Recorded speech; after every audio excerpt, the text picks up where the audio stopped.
Welcome to ACC Nation. I'm Jim Quist. That's Will Ojanen, and we have a special guest with us. His name is Kelly Quinlan, and you've probably seen him here before, and we're glad to have him back.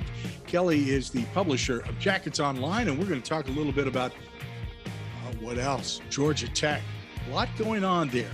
We're going to start with football, Kelly, because there's a lot of rumor mill going on these days, but we want to start with the facts.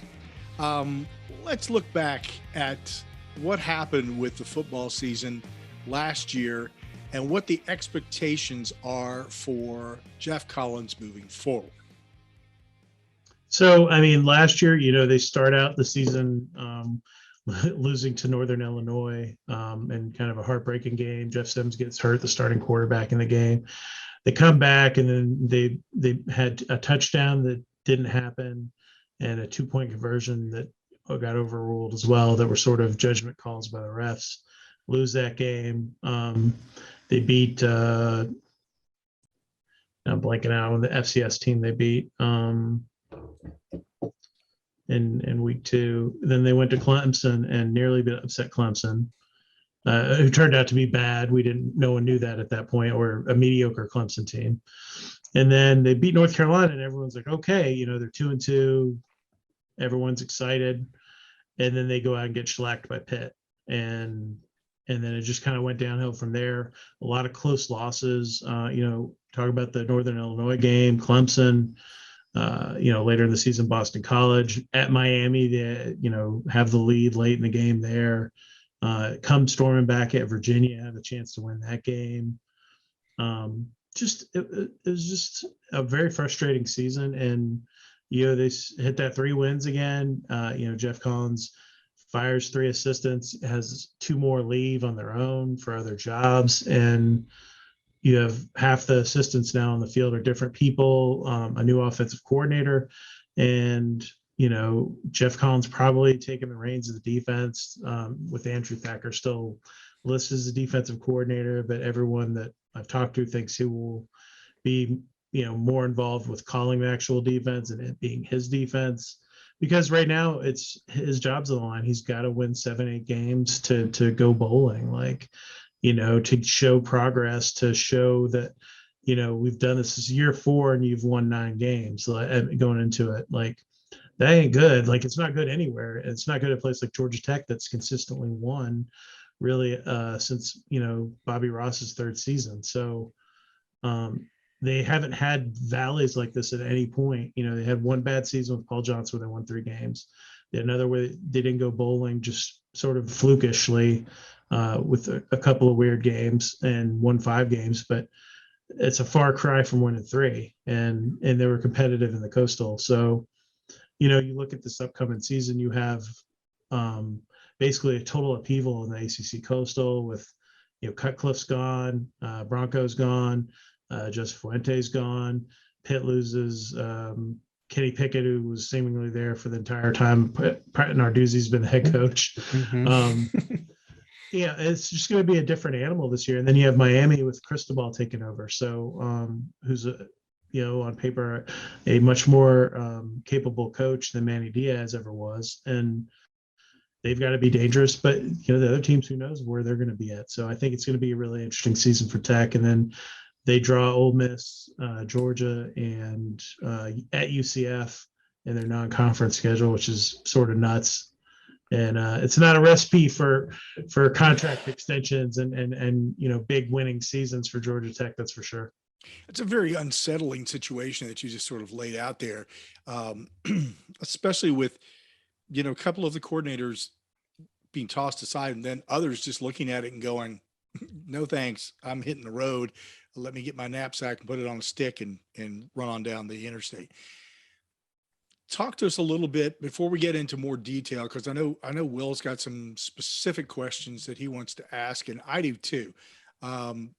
But tell us your thoughts about these coordinators that have been brought in and what we might expect from them.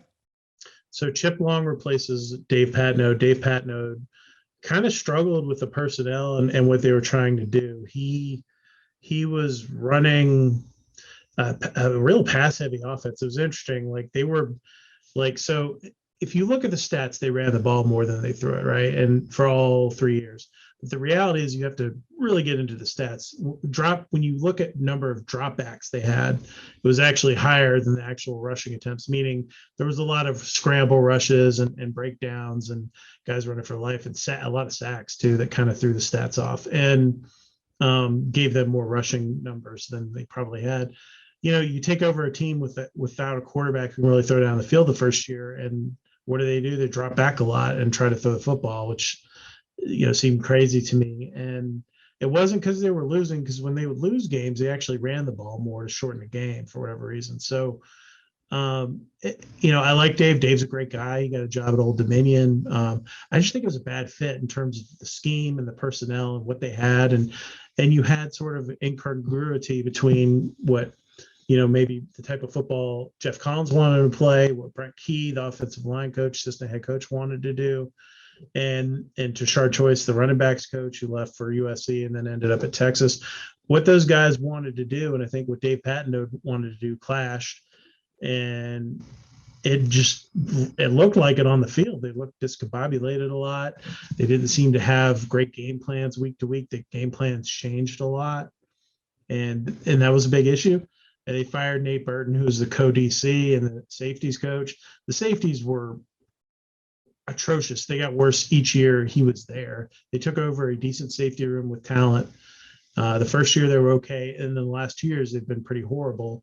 And had guys that were probably draftable grades ending up turning into street free agents and stuff and having to rework their way into getting drafted, like Tariq Carpenter, who's had a lot of injuries, and Wanye Thomas, who are both really talented kids. They regressed. He gets fired. The cornerbacks coach seemed like he was a little bit of a guy that kind of got caught in the middle of this. I thought the corners played okay, but not great. And he gets fired too.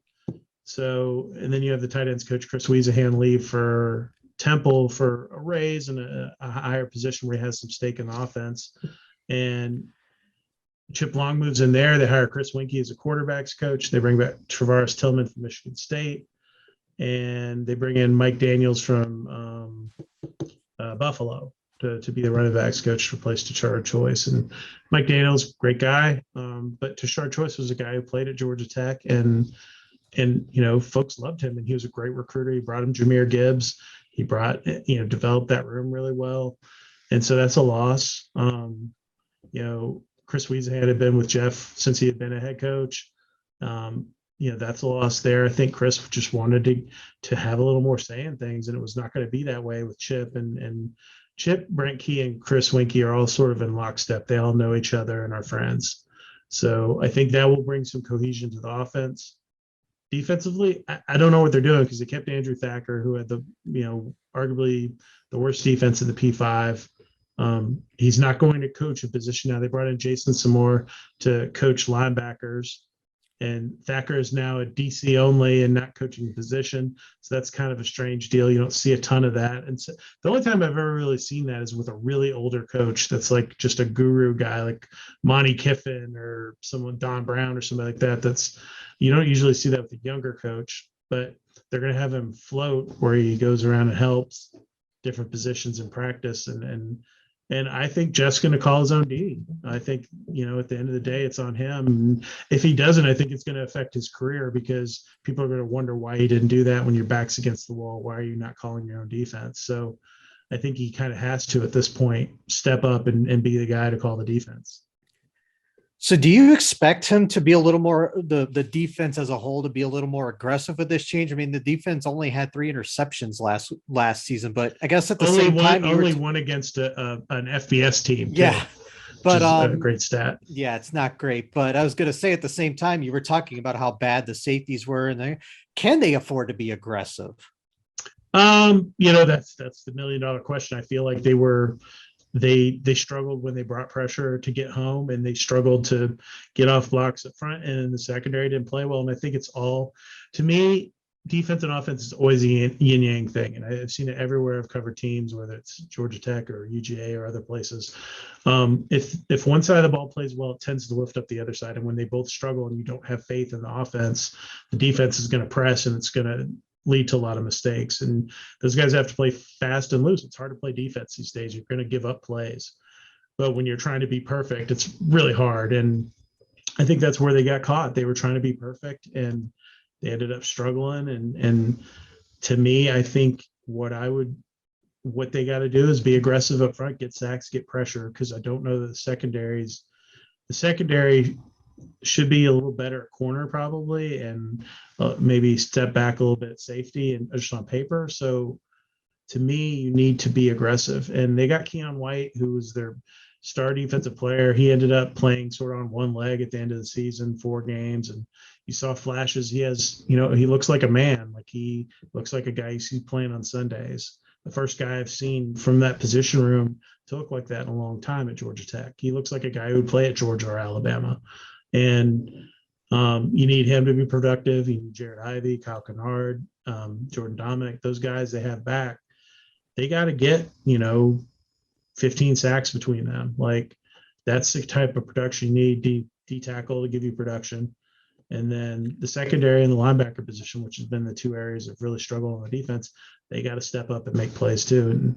And the guys up front have to funnel the action towards them and not give the quarterback forever to pick them apart.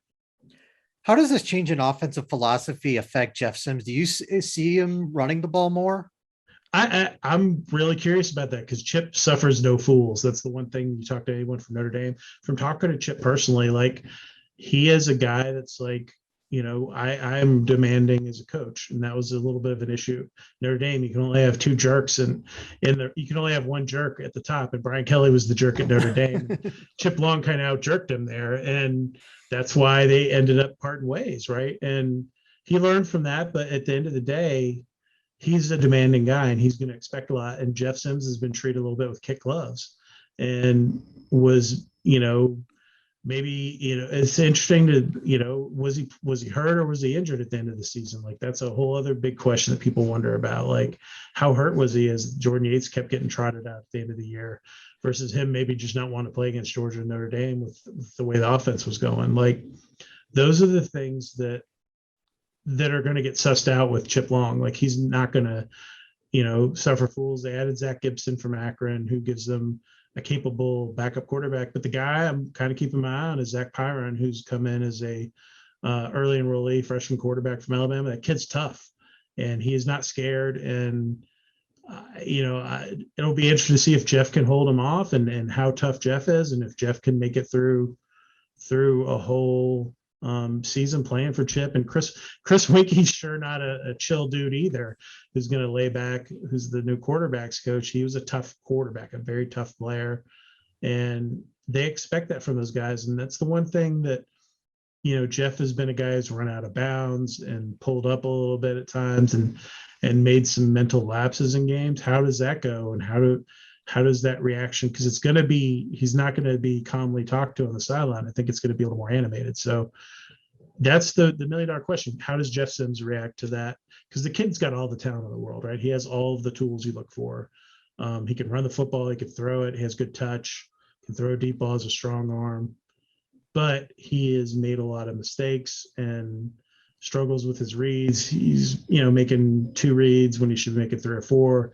Offensive line hasn't played great in front of him to help either. So there's so many questions I'm really curious about with all this. So let me ask you about the running back situation. Obviously, Jahmyr Gibbs is gone. He's now at Alabama, and we all know how it goes. When an ACC player goes to the SEC, they're automatically a Heisman front runner. So he'll probably be a front runner there. The backup Mason is in the NFL draft, but they did get Hassan Hall in the transfer portal, and Griffin's back. Do you still see them kind of going with a 2-back set then? Well, they got Dante Smith too, who's the highest, maybe the second highest rated, like, by Pro Football Focus running back in the ACC, and really talented guy. Would be a starter at most schools in the ACC. Dante's going to be, I think, the alpha dog. I think Jamias Griffin steps into that role that Jordan Mason played as the power back, the third down guy that blocks. Hassan Hall's really interesting because he's very much like Gibbs, he's a guy that can line up at multiple spots on the field. And I think he gives them a little bit more of like what Notre Dame has with like Chris Tyree or something like that, that gives you some flexibility in what they do out of the backfield. And that's something that Chip Long seems to like. I think that Hassan also gives you that kick return element, which they need to replace with Gibbs as well, and a home run threat, right? And him and Dante have the home run threat piece of it. They added Antonio Martin and Jamie Felix as high school signees who are talented guys. And running back is a position where you can play early. Like it's not like trying to play quarterback or something. Running backs, they can come up with ways to use those guys. So I think, yes, you will see more 2-back sets probably. They don't really have the tight ends yet, I think, to play a lot of heavy sets like Notre Dame did. And really the wide receiver position will be interesting too, because that's sort of in transition as well. I'm curious to see what Chip Long decides is sort of the base thing that they're going to do really well. And to me, I could totally see it being, a 2-back set and with a tight end in the slot. Kelly, I was on a Twitter Spaces segment with a couple of our friends, Matt and Matthew, earlier today. And one of the things that they asked me was what coaches are on a hot seat. And out of those coaches, if you would rank them from Arctic being basically 0 to Dante's Inferno being 10, where would they be? I didn't really have an answer for Geoff Collins, but I'm going to ask you that question. If you were to look at Geoff Collins and say, so far the conversation is leading me to at least the middle of the ground. Let's see if it's anywhere below 5 or above 5. Arctic or Dante's Inferno for Geoff Collins this coming season? There is a possibility he doesn't make it through the season. Like, I don't like, it's at that end, and it could be that he wins 7-8 games and is good to go for a little bit and buys himself some goodwill. And it's that whole middle ground that is really interesting to see what the bar is. Cause we've asked, the AD that, we've asked, Jeff what he thinks the bar is to stay.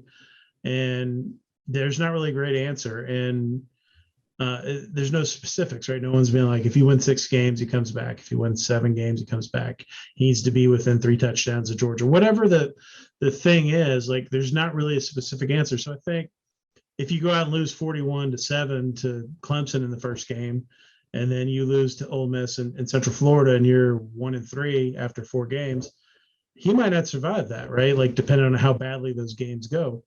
On the flip side of it, if they're 2-2, if they're 3-1, he's looking pretty good going into ACC play. So they're going to have to adjust quickly. The schedule sucks. It's the hardest probably front end of the schedule of anyone in the country right now. And it's, it was a really strange decision what happened.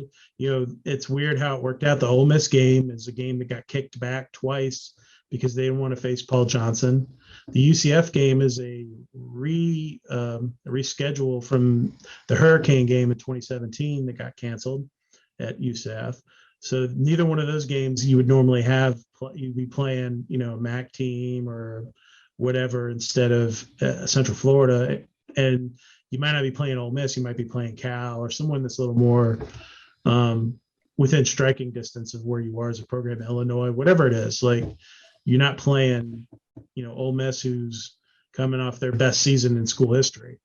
So to me, like, well, I get, I don't know Ole Miss history. I know this was the first season they won 10 games. So, like, that's got to be up there for them. But to me, like, it reeks of everything you don't want as a coach, right? Like, going into this year. And Jeff has got a lot riding on this, right? Like, it's going to be a while before he gets another shot at the chair if this goes poorly and he gets fired at his dream job. And a lot of it's his own doing, because he came in and he talked about how elite they were going to be and how great they're going to be. And we're going to put guys in the NFL and win all these games and bring Georgia Tech back to being ranked all the time. And he poo-pooed what Paul Johnson did the first year really hard and turned a lot of people off. And when you do those things, you better back them up on the field. And he didn't. And, there's 1,000 reasons why that didn't happen, and some of them were in his control and some of them weren't. But at the end of the day, like, managing expectations is a big part of coaching too. And, you look at the basketball program at Georgia Tech, Josh Pastner did that. When he got hired, Mike Babinski and Josh Pastner were like, this is a 5-6 year plan, right? And in year 5, they win the ACC championship. And they showed progress each year. They had flashes of decent seasons in between. They'd have some upset wins and things like that. Other than the North Carolina game, they haven't really had that here either. They beat a bad Miami team in Miami the first year. And, in 2020, trying to think, did they have like an upset? Not really. So, they beat what turned out to be a mediocre North Carolina team that everyone thought was really good on paper because of Mac Brown and Sam Howell. And that's going to be the thing that kills him right now. He doesn't have a signature moment, like Paul Johnson, when he got the job, he beat Georgia's first year in Athens, come from behind win, very dramatic. Like those, those moments make a difference, right? And getting people to buy in. Chan Gailey got his ass beat at Georgia his first year, and it killed his program in a lot of ways. Like from that moment on, he was sort of on a clock, and they were still winning, but he got fired after winning 7 games. So to me, I just feel like the clock's ticking on Jeff, and he's got to figure it out. And if he doesn't, he's going to find himself unemployed either, week 4, week 5, week 7, whatever it is, or at the end of the year. And that sucks because I like Geoff Collins, is a good dude. I think his plan actually will work at Georgia Tech, but the execution of it has not gone as planned. And ultimately we're in a results-based business. All the things that we do, regardless if you're the head coach at Georgia Tech or you work at Enterprise Rent a Car or McDonald's or whatever, like everyone has to produce, right? And I have to grow my business. You guys have to grow your business. Geoff Collins has got to win games. That's ultimately what his business is about. And fans are not showing up in heavy doses. The attendance is way down, and that speaks volumes. And when money stops coming in, that creates a lot of problems. So I won't at this moment put you on the hot seat any further. I'm just going to say he's sitting at 5-8. Yeah, fair enough. I mean, it could go much hotter if the season starts poorly. If they upset Clemson, then I think they'll be in for a decent season, and he's probably good to go. He gets to sit on an ice cube or two at that point. Yeah, I mean, and that's ultimately what this is, right? Like we've seen plenty of guys survive near firings and turn things around, and we've seen a lot of guys that don't survive it and end up getting torched. I mean, I remember being in Tampa in 2009 on the field during the ACC championship game, and Clemson boosters coming up to me and telling me how jealous they were of Paul Johnson, and they had this idiot Dabo Swinney as their coach. Like that's the ultimate irony, right? Like people don't, like in the moment, right? You don't know. Like look at how hot Tom Herman was when he got the Texas job, right? Like you can't miss, great hire, and he's unemployed a few years later. Like you just never know with these things, like what's going to work, what doesn't work, and that's ultimately going to be the big thing that Jeff gets judged on, is wins and losses, rightly so. And no one cares like how the cake's made. They just want the cake, right? Like, so he hasn't been producing much cake. Yeah. This is a karma happens moment. Go from this situation with football into basketball. But before we do that, and because I know Will's got a ton of questions about Josh Pastner and what's going on there, the transition being the AD, because he's in a situation here. You've got Collins, you got Pastner possibly as another coach who may be on a hot seat. You guys can talk about that in a minute. Right in the middle of that mess is your athletic director. What kind of situation is he in with this scenario? So Stansbury has tied himself to Geoff Collins. When he didn't fire him, when he didn't make him fire coaches, that tied him directly to Geoff Collins. They're they're sort of anchored together in the view of the people who matter at Georgia Tech, right? Like, I'm not saying this is my perspective, but I'm saying that I've talked to people that cut checks, right? That have skin in the game. Todd went out on his own and hired Geoff, did his own thing. Todd was hired sort of on his own by the former president of the school, sort of without the input of the group they put together to make that decision. They wanted a tech man, so they hired Todd. Todd wanted a guy who knew Georgia Tech, so they hired Geoff. That was his decision making, and ultimately he's right. It's ride or die with him, and he had an opportunity to make a change. He had the ability to make a change if he wanted to. If he could have fired Geoff this past season, and he chose not to, and that really, and keeping Andrew Thacker and some of the other decisions they've made have pushed them together. And the thing that irritates people the most probably is there was no managing of expectations at the beginning. Like Mike Babinski did a great job of that. Like, he set the standard. A lot of people hate him, but they set a standard for Pastner. Like, this is going to be a struggle. Josh Pastner walked into a situation where they returned like 12 points a game. And two guys who had played at all, because Brian Gregory had put all of his dice into trying to make the tournament his last year at Georgia Tech. And so, he went out and they kept Josh Okogie, who turned into a great player, and they had a pretty decent year the first year. They shocked some people. They developed Ben Lammers into an all ACC big man, and he has done a good job of coaching up. Their issue has been more of finding consistent talent and building around the pieces that you need to consistently win versus player. There's no question about Josh's player development and what they've done there. And he has multiple guys playing in the league, right? He has 3 guys playing in the league right now that he coached and developed at Georgia Tech completely on his own, right? So with Geoff, you don't have that, right? You have the punter, who was a great punter for Paul Johnson, and that's about it, like, that are in the NFL. And there's nothing to point to, right? Like, you don't have an ACC player there. You don't have the ACC defense player. You haven't won an ACC tournament. You haven't won anything really in the ACC. So that's the big difference there. Josh, they're having a tough year this year. Their schedule sucks. It was really hard. They opened playing. They went through a stretch in December where they played, LSU.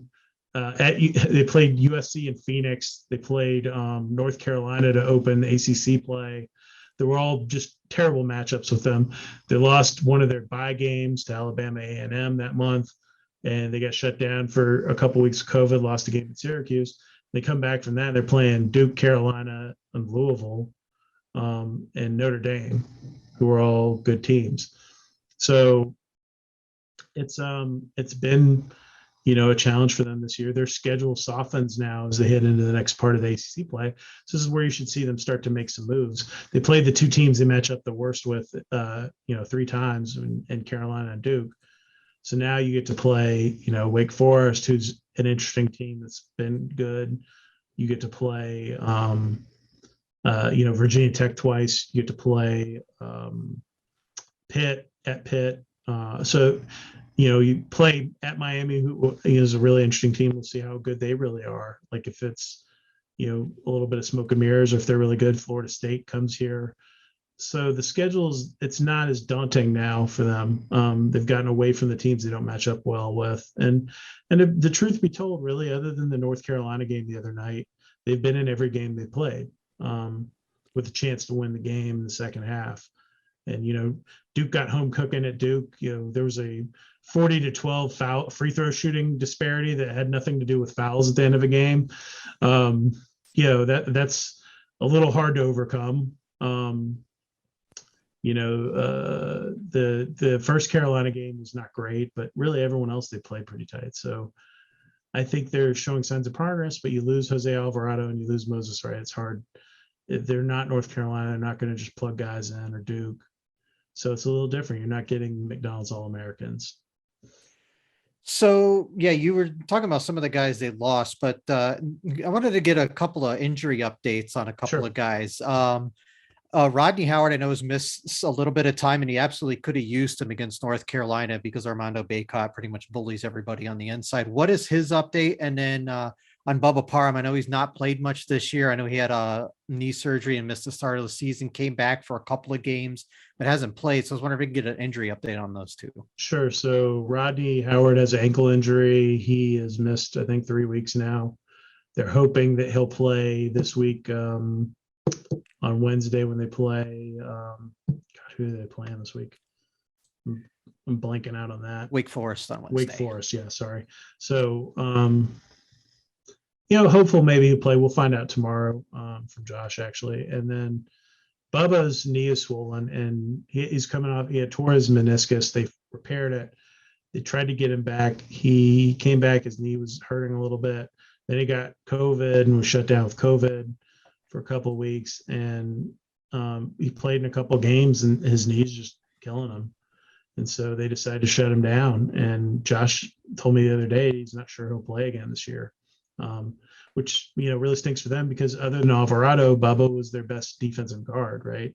He was a great ball pressure. One thing that Bubba did that was really interesting is he was good at defending big men, even though he's like a little 5'9" guy. Like, he would strip the ball, he'd deny passes. He was a real pesky defender. And that was a huge part of their zone defense and their man-to-man defense the last 2 years. And losing him on this team is really hurt because they don't have Kyle Sturdivant and Davon Smith are not anywhere near on that level defensively right now. And so that kills them a little bit there.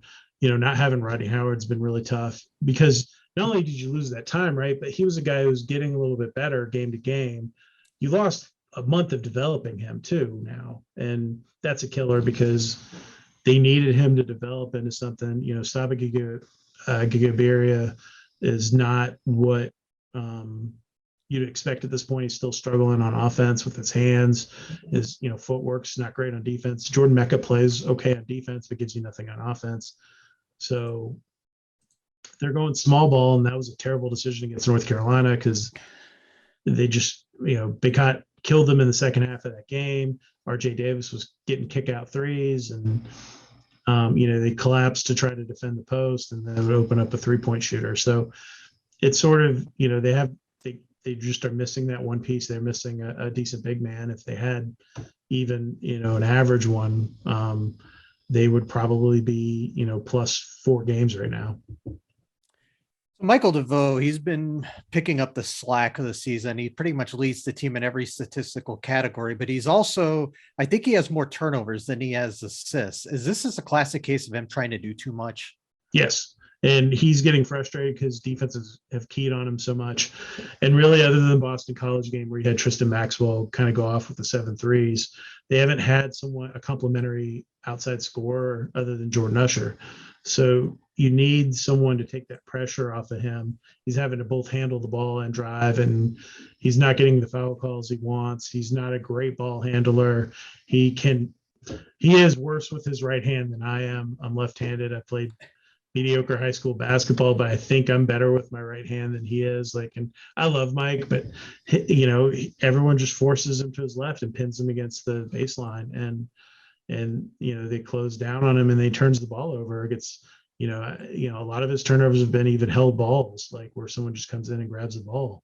Mm-hmm. So, his frustration level is peaking. Carolina was his worst game in over a year since a game against Virginia that they lost.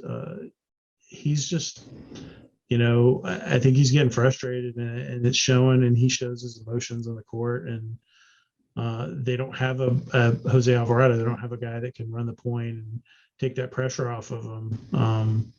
So he's facilitating the offense some and just struggling. And until Tristan Maxwell, Debo Coleman, or Miles Kelly, or whoever it is, steps up and starts shooting better from 3, they're going to keep doing that.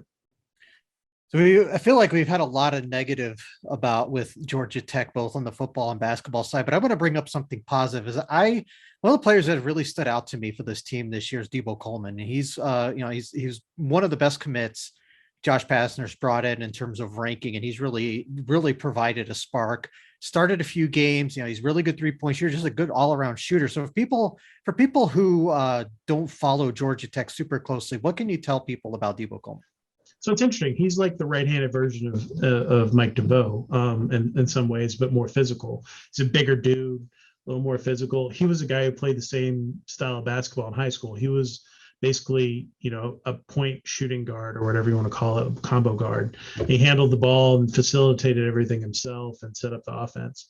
He got to Georgia Tech, he had to learn to play off the ball, which has been the sort of struggle for him right now, and learning when to engage and how to finish. And his struggle right now too is just he has a lot of frustration fouls on defense.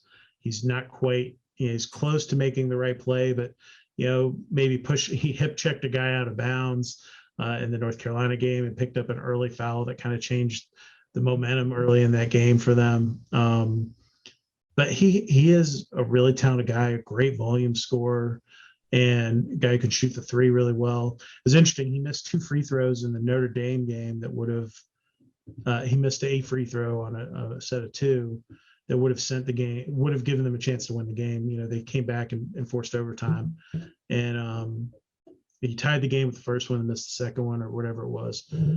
I watched him shoot for 45 minutes after the game while I was writing my story. He was in the gym, shoot free throws, until his arms were about to fall off.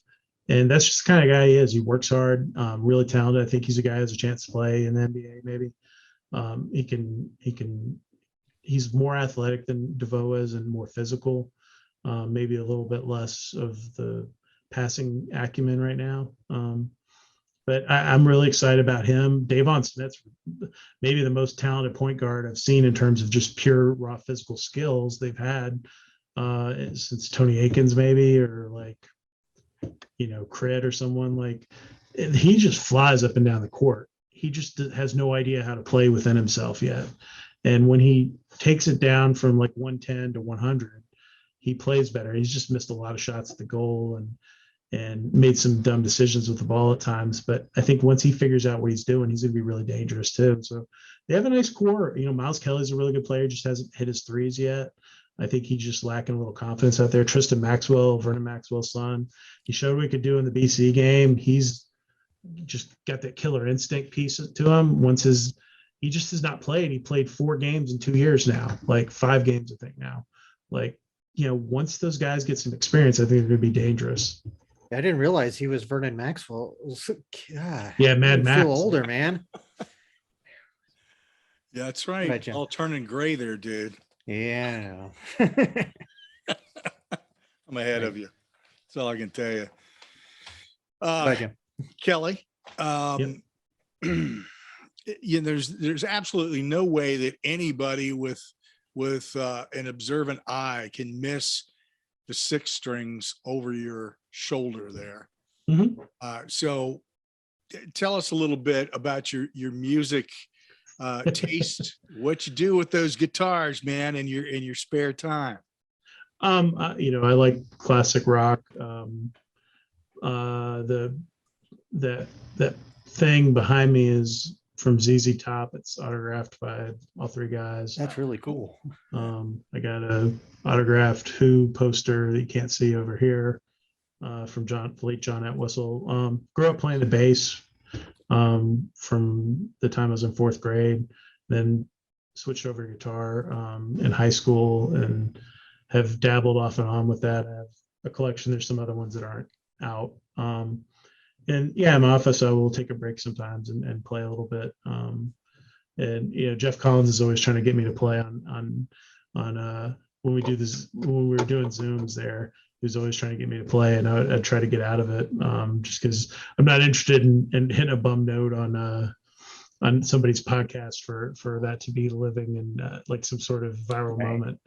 But I grew up, I was in bands and stuff and played for a long time and still dabble with it occasionally. And it's a good way to kind of relax a little bit. And big into,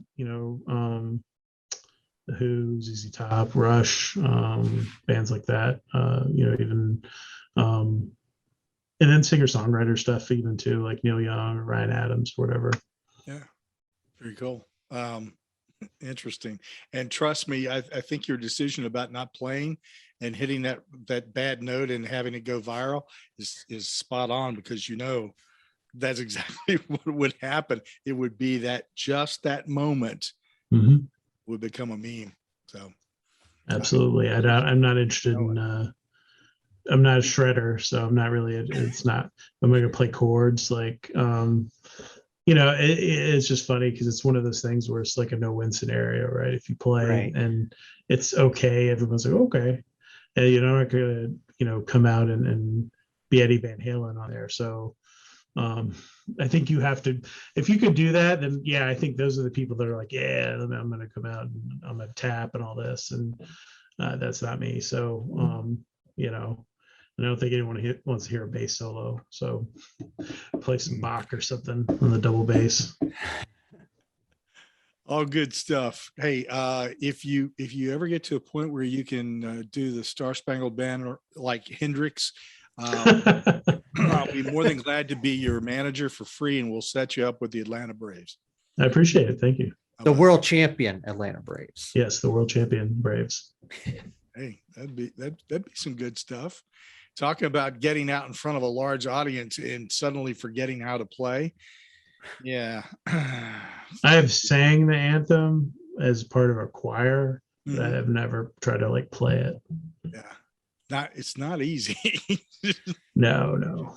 That's not really. I think that ship may have sailed about 10, 15 years ago for me. Gotcha. Long time. So that's okay. You can enjoy it at home. That's a good thing. That's the best way. Just put on a pair of headphones and go at it. Yep, I have all my gear digital now. I don't really even have like full amps or anything. I have ways to do that, but I just listen in my headset or whatever and play. And I have a piano over there too, and I'm teaching my older son to play that. And very good. So very good. Is he picking it up?